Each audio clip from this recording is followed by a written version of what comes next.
Veterans Day is important to all of us who are veterans. And I'm a member of the Marine Corps League, as it's obvious in my red coat and such. We are participating. We have a number of our members are in the honor guard, and they'll be participating this Saturday at the Veterans Celebration. And as well, the Marine Corps League is putting on a birthday celebration this Friday at the VFW. In most Marine Corps units, it's a birthday ball, and they're really neat. I've been to a couple of them up in DC, and almost over the top. I mean, so many people there, just huge type celebration. But that's for Marines. This is a particularly special week because 10 November is our birthday. Well, I guess after Jim gave that introduction, I'd like to be able to say I've been in, like the song says, every climb in place. Well, not so. I've never been below the equator. I got pretty close in Somalia, but that was about as close as we got. It's been a fun career, and I'd highly encourage anyone who has a youngster, either a high school graduate, potential graduate, who would want to join into the enlisted ranks in the Marine Corps, or a college student or a rising college student who might want to go ROTC. A Navy ROTC would get you into the Marine Corps. You could be like me, stumbling out of University of Maryland, Baltimore County. By the way, has anybody ever heard of that school? How do you know about it? That's right. And who did they beat a couple years ago? Virginia.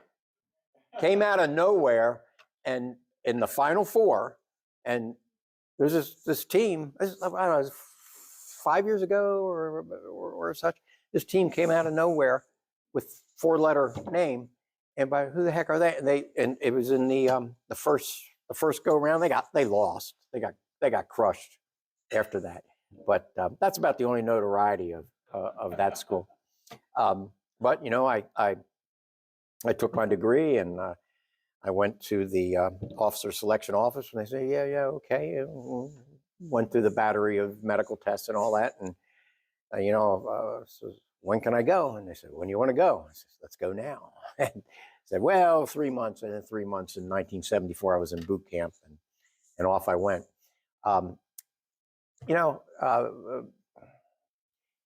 It's pretty much been a garden variety Marines tour for me. Nothing spectacular. I think the famous Dan Daly of Marine Corps lore, Congressional Medal of Honor recipient, said, I'd rather be a good sergeant than just another officer. Okay. And I think he had something there, but nevertheless, a fun career. Some of the highlights, for those who have been over to the Orient, I mean, it is, it's enchanting. In Japan, Tokyo, the fluorescent lights at night. In Korea, looking over those hills, and notwithstanding thinking about how hard it was fighting in that terrain, it's just it just be incredible how you could do it and survive, because you're exposed all the time, going up and down hills and in valleys, and you're a target at the enemy. But I look at over those hills, particularly those terraced hills, and you say to yourself, my gosh, they've been cultivating that for centuries. It was just fun to do that, and to see all the difference in Norway. If you haven't seen the Northern Lights, they're mesmerizing. A lot of people, television doesn't do it any good. When television does it, it's kind of like this swirly type stuff. No. It's like slow scan television. The sky literally, it's like your computer screen where, and things disappear, and another picture comes up, another picture. And it was cold. It was cold in Norway. We were above the Arctic Circle twice. And but I have to say, our training for it was even colder Fort McCoy, Wisconsin, near Sparta, if anybody knows where that is. 30 below. And we were cold weather equipped, sleeping in 10-person tents, and learned how to make our own shelters and everything like that. All neat stuff. It's kind of like being a big Boy Scout. You know what I mean? But I think it's probably best. A lot of funny things happen in the military. And if you ever were a subscriber to Reader's Digest, they used to have these funny military stories and, type stuff. I'm going to tell you a funny story, but it's going to take a little bit to get there, okay? So here we go. As Jim said, we evacuated the U.S. Embassy and the diplomatic representatives in Mogadishu, Somalia. This was just before the war broke out. We were sailing around in the Persian Gulf, as we call it, drilling holes in the ocean, waiting for the big one going ashore into Iraq and everything, which never happened to us, okay?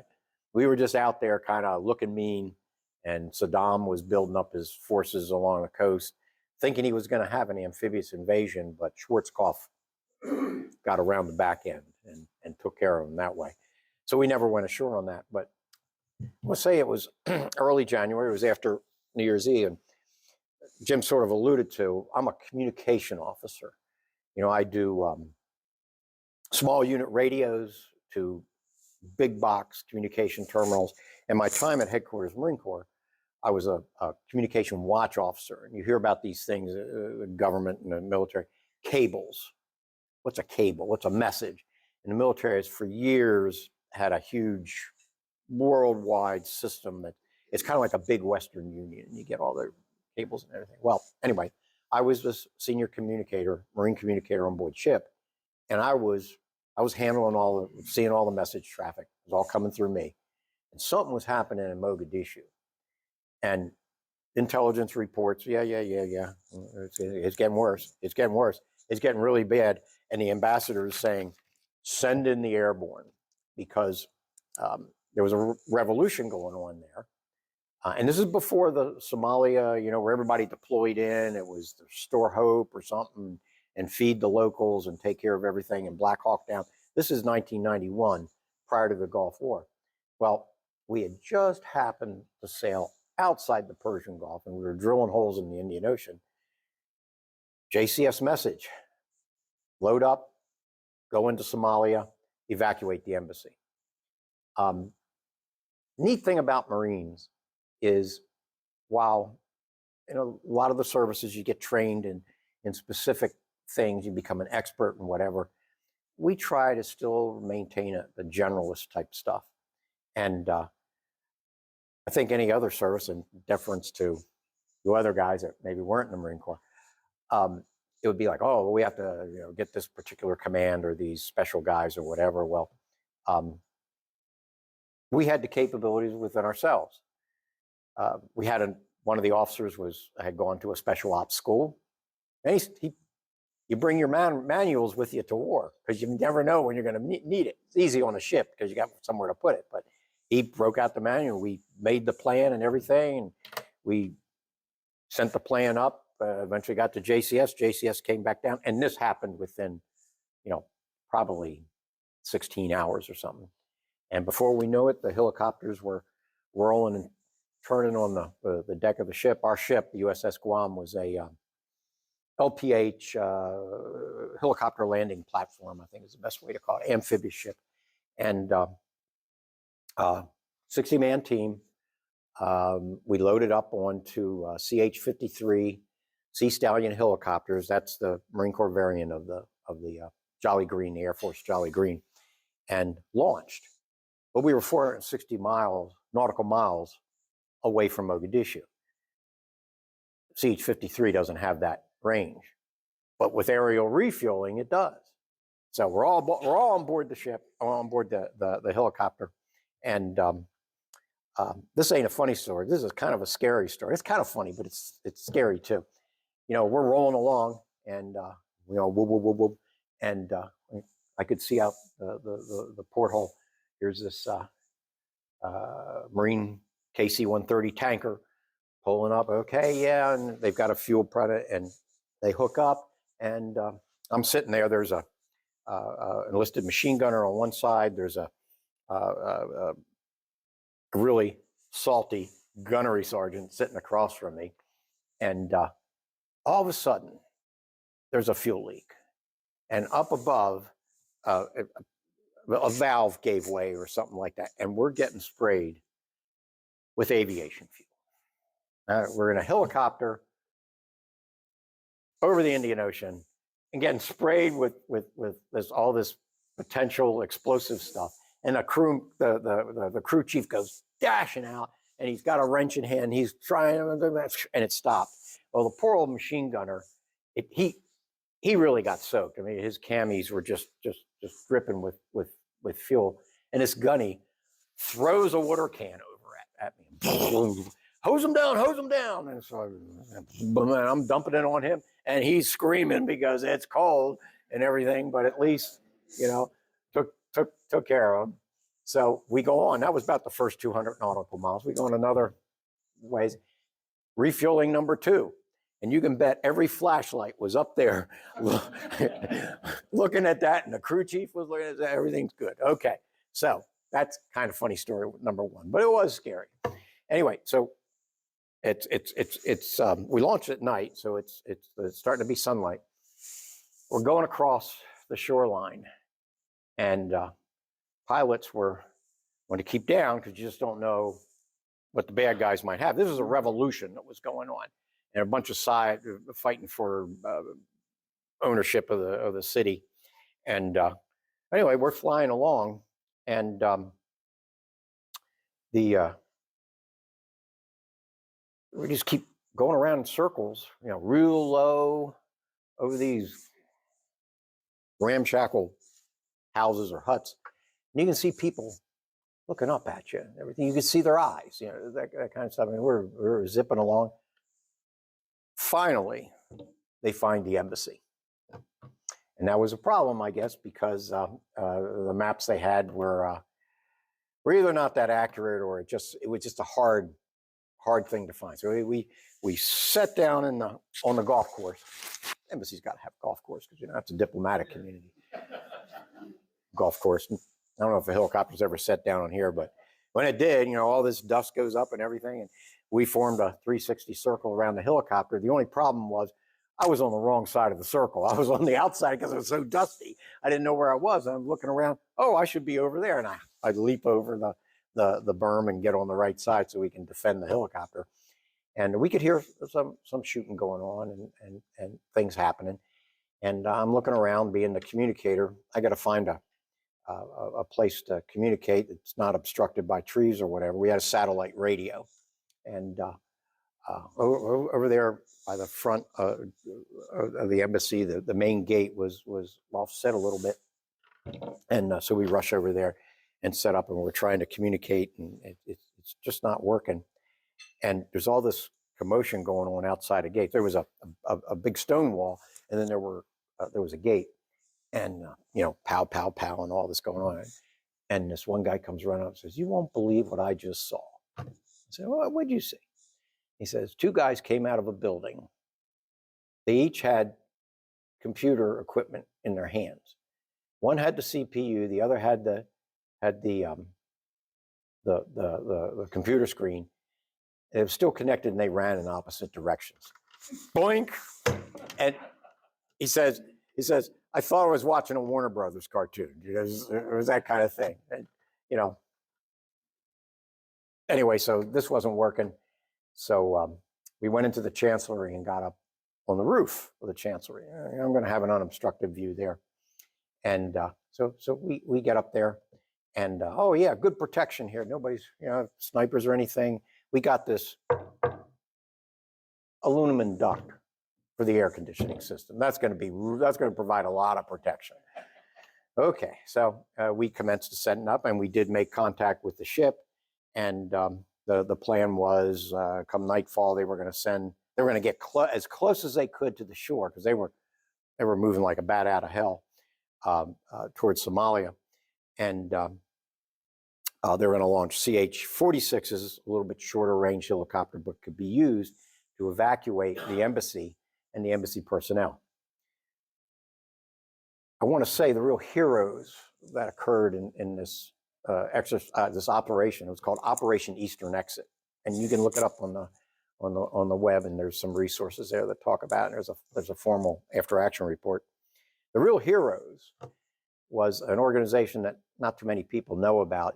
You see them in movies and things. Marine Security Guard. Every embassy has a Marine Security Guard detachment. These guys got in their armored vans and, with shotguns and such, and they drove around all the different embassies and picked up the diplomats and their families and brought them in. In the meantime, there's people streaming in who are part of the legations, the diplomatic folks. And they brought in, we had an evacuation control center. And as things were getting closer to dark, helicopters coming in and pulling them out, coming and pulling them out. Everything's going fine. We're up there on the roof. Now, this is probably the funny story that I really want to get to. We're watching these folks. It was just mayhem. They were looting everything, stealing and shooting. And we saw people just walk up and like that, and boom, they dropped. It was almost cartoonish. And you couldn't think, they just killed somebody. But yeah, they killed somebody, and just better make sure they don't kill you. So we're watching this go on. And Navy SEAL, we had a SEAL team with us, SEAL Team 2 from Norfolk. They floated out when we deployed for the Gulf. So this SEAL says, "Look at this." And he points out along the road we could see over the wall. And there are these two guys, and they're stealing a desk. They're stealing a big wooden double pedestal desk. And they're rolling it. They're rolling a rectangular object. Boom, boom, boom. And I looked at that and I'm saying, I've seen it all now. That's what my philosophy professors used to say about a state of nature. This is the human experience at its lowest level.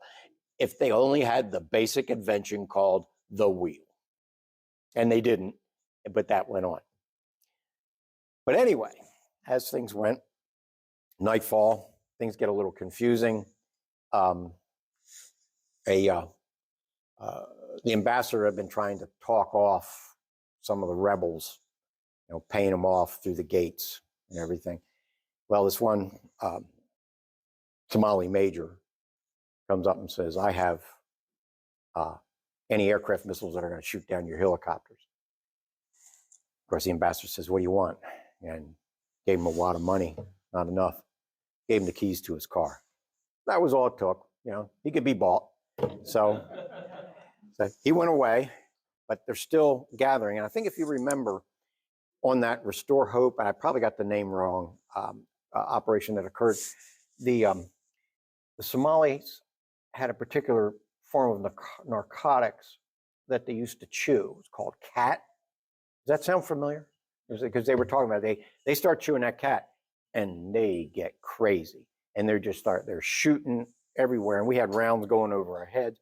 We had a sniper. We put one of our snipers up in a water tower that serviced the embassy, and Colonel called him down, and the guy, rounds were flying all around him, and he's real nervous and everything like that. And the colonel looks at him and he says, "I guess now you know what it felt like to be Japanese on Guadalcanal." So anyway, so he was, we all kind of retrograded in, and we brought in, including the embassy, evacuated 260 people from the embassy. And the last funny story is, like I said, it's getting dark. My orders were to, because I was a communicator, I was the last one with a radio. And after I broke contact with the ship, the ambassador was going to meet me, and we'd be on the last helicopter. I'm there with my radio operator and our radio equipment. We're standing on the landing zone that was really the golf course. And on the other side of the fence is all this humanity, right? They want to come and be evacuated because they had some affiliation with the embassy. They didn't want to get waxed or whatever, but we ain't got room enough for them. And I'm waiting, no ambassador. I'm waiting, no ambassador. Here comes the crew chief of one of the helicopters and said, the ambassador is already on board. You better get on or you're going to be left behind. So I was the last person to step onto that helicopter. And then we launched and floated. We flew back to the USS Guam and got off. And the diplomats and everybody they were really appreciative of what we did. And we turned over a lot of our birthing areas to them. We made a nursery because there were children. We made a nursery out of the wardroom. That's where the officers usually have their meals. And it became really cool when one of the embassy personnel had a baby. So everybody got a cigar for doing that. So it was a good thing, you know. It was that final moment when you get tested and you get to perform as you've been trained to do. And we dropped them off in Muscat, Oman, and then we went back into the Gulf and waited for the war that, you know, for us really never came. We just sat off the coast and, like I said, looked mean. I got one more final story to tell. This is the last funny story, and I hope I'm not overdoing my time, but while we did about 2 or 3 shuttles and the helicopters bringing the people out. And there's this one guy, he was a colleague of mine, was a helicopter pilot, CH-46 helicopter pilot. And he was sitting in the cockpit, blades are turning, and the evacuation people, very orderly. And that's the thing about evacuation. It's got to be orderly. There's this line of people coming to get on the helicopter. And there's this one young lady. She's got a sport parachute suit on, a helmet, and a parachute. And the guy's co-pilot says, "Look at that. What's that all about?" He says, "I don't know, but she ain't jumping off of this thing. We won't be high enough for that." So she got on board, took her seat and everything, and off they went, and they got back to the ship. And the pilot couldn't help it.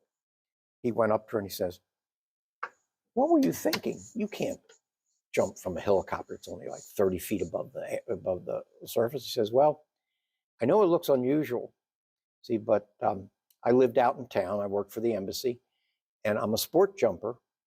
And when I left all my gear behind." He says, "My maid knew how much I love sport jumping.